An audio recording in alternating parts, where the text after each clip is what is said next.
और इसी बीच बड़ी खबर आपको रांची से बता रहे हैं, जहां पर सीए सुमन कुमार को ईडी ऑफिस लाया गया है। तो ये बड़ी खबर रांची से, जहां पर सीए सुमन कुमार को ईडी ऑफिस लाया गया है। ईडी के जोनल ऑफिस में सुमन से फिलहाल पूछताछ की जाएगी और ईडी ने 5 दिनों की रिमांड पर सुमन को लिया है। आपको बताते चले कि सुमन के घर से 19 करोड़ 31 लाख रुपए बरामद किए गए थे और करोड़ों की संपत्ति के दस्तावेज भी यहां पर ईडी ने जब्त किए थे।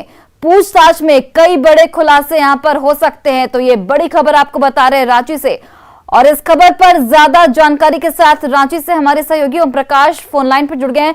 ओम प्रकाश, देखिए अब सुमन कुमार को 5 दिनों के रिमांड पर लिया गया है।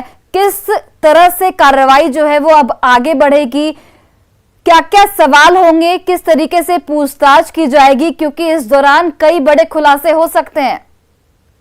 जी, जाहिर तौर पर जिस तरह से सुमन कुमार के घर से ये जो संपत्ति बरामद हुई है, जो बेनामी संपत्ति है और खासकर जो ये करोड़ों रुपए बरामद हुए हैं, वो कहीं ना कहीं उसके सोर्स को पता लगाने के लिए ईडी के अधिकारी जो है वो मशक्कत कर रहे हैं। और यही वजह है कि ईडी ने 10 दिनों की रिमांड अवधि की मांग की थी। हालांकि जज जो स्पेशल जज है उनकी तरफ से 5 दिनों की रिमांड अवधि ही दी गई है। तो फिलहाल इन 5 दिनों का पूरी तरह से जो ईडी के अधिकारी हैं वो भरपूर इस्तेमाल करना चाहेंगे और लगातार जो कई अधिकारी इसके लिए दिल्ली से भी टीम आई हुई या फिर हरियाणा से, वो उसके अधिकारी सुमन कुमार से पूछताछ करेंगे कि आखिर ये पैसे कहाँ से आए और ये संपत्ति अर्जित करने का उनका सोर्स क्या था, आखिर ये पैसे किसने दिए। क्योंकि अब तक जो सुमन कुमार ने बताया है, हमारी से भी बात हुई तो साफ तौर से यही कहना है कि ये पैसे उसके हैं, लेकिन जो जानकारी है इसके पीछे एक बहुत बड़ा खेल है और उसी खेल को उजागर करने के लिए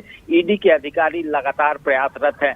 तो कई सफेद पोश के नाम की भी जो गहमा गहमी है, जो उनके नाम है वो भी उछल रहे हैं और कहीं ना कहीं कहा जाए तो नक्सल जो है वो उन अधिकारियों तक पहुंचने की है और इसी कोशिश की जा रही है कि ताकि इनपुट जो मिले उस आधार पर आगे की कार्रवाई की जाए और जो सफेद पोश चेहरे जो अब तक पर्दे के पीछे हैं उनके चेहरे को बेनकाब किया जाए। तो इन तमाम चीजों को लेकर ईडी अभी फिलहाल पूछताछ कर रही है और ये हो सकता है कि इन 5 दिनों में कई बड़े खुलासे हो सके और ईडी की कार्रवाई और झारखंड सहित देश भर के और ठिकानों पर हमें देखने को मिले जहां पर ईडी की टीम अपनी दबिश बनाती है और कई लोगों को फिर से अपने हिरासत में लेकर और इस पूरे मामले के भंडाफोड़ कर सकती है और इस पूरे नेक्सस के मकड़ जाल को तोड़ने में ईडी को सफलता मिल सकती है। जी ओम प्रकाश, देखिए छापेमारी के दौरान जितने भी इलेक्ट्रॉनिक गैजेट्स मिले उनकी भी पड़ताल की जाएगी।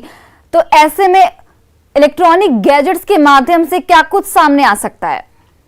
जी, जाहिर तौर पर जो भी सॉफ्ट कॉपी में मिल चुके हैं, जो ईडी के टीम के पास भी हैं, जो लगातार उन पर इन्वेस्टिगेशन भी किया जा रहा है और उन्हीं जो तथ्य हैं, जो डिजिटल इक्विपमेंट गैजेट्स मिले हैं जिनमें ये जानकारियां सामने आई कि कई संपत्तियां मिली हैं। करीब 150 करोड़ की संपत्ति अब तक जो सूत्रों के हवाले से छनकर बातें सामने आई, उसमें इन्हीं डिजिटल गैजेट्स में वो संपत्ति का ब्यौरा मिला है। कुछ दस्तावेज भी मिले हैं, उनमें भी संपत्तियों का ब्यौरा मिला है। तो इस चेहरे अगर देखा जाए तो इस पूरे खेल में बहुत कुछ छिपा है। एक डायरी भी मिलने की बात आ रही है जिसमें कि कई लोगों के नाम है। तो ऐसे में उन लोगों तक पहुंचना, इन तथ्यों के सहारे जो सुमन कुमार है उनसे पूछताछ करने में कई जानकारियां सामने आ सकती है। क्योंकि अब तक जो सुमन कुमार कह रहे थे ईडी के लोगों से, वो ईडी के पास उन तथ्यों को जो उन्होंने जांच की थी उस दरमियान जो डॉक्यूमेंट मिले थे, अब उनका अध्ययन करीब करीब किया जा चुका है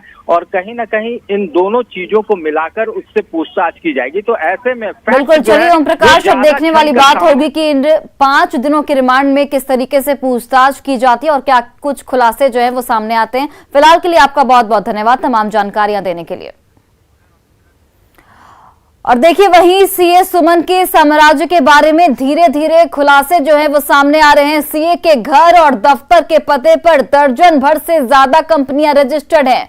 सीए सुमन के भाई पवन कुमार सिंह कई कंपनियों के निदेशक के तौर पर तैनात हैं। इनमें आईएएस अधिकारी पूजा सिंघल की रिश्तेदार सिपिका और कमलेश सिंघल भी निदेशक हैं। लॉक्सोडाइन सर्विसेज, राधेश्याम फायरवर्क्स LLP, लॉक्सोडाइन foundation, Shri Sathi finance, Radheshyam explosive private limited जैसी कई कंपनियां उनके पते पर रजिस्टर्ड हैं। और अब इस खुलासे के बाद ईडी की टीम आज से 5 दिनों तक सुमन से हर राज जानने की कोशिश करेगी।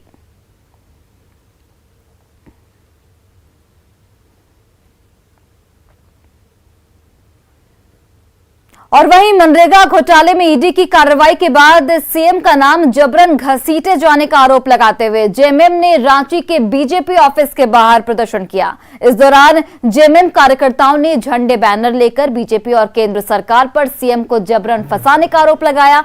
वहीं बीजेपी ने ईडी की कार्रवाई में किसी भी भूमिका से इनकार किया है। रांची में जेएमएम के प्रदर्शन का जायजा लिया हमारे सहयोगी अविनाश कुमार ने। झारखंड की राजनीति अब सड़क पर उतर आई है।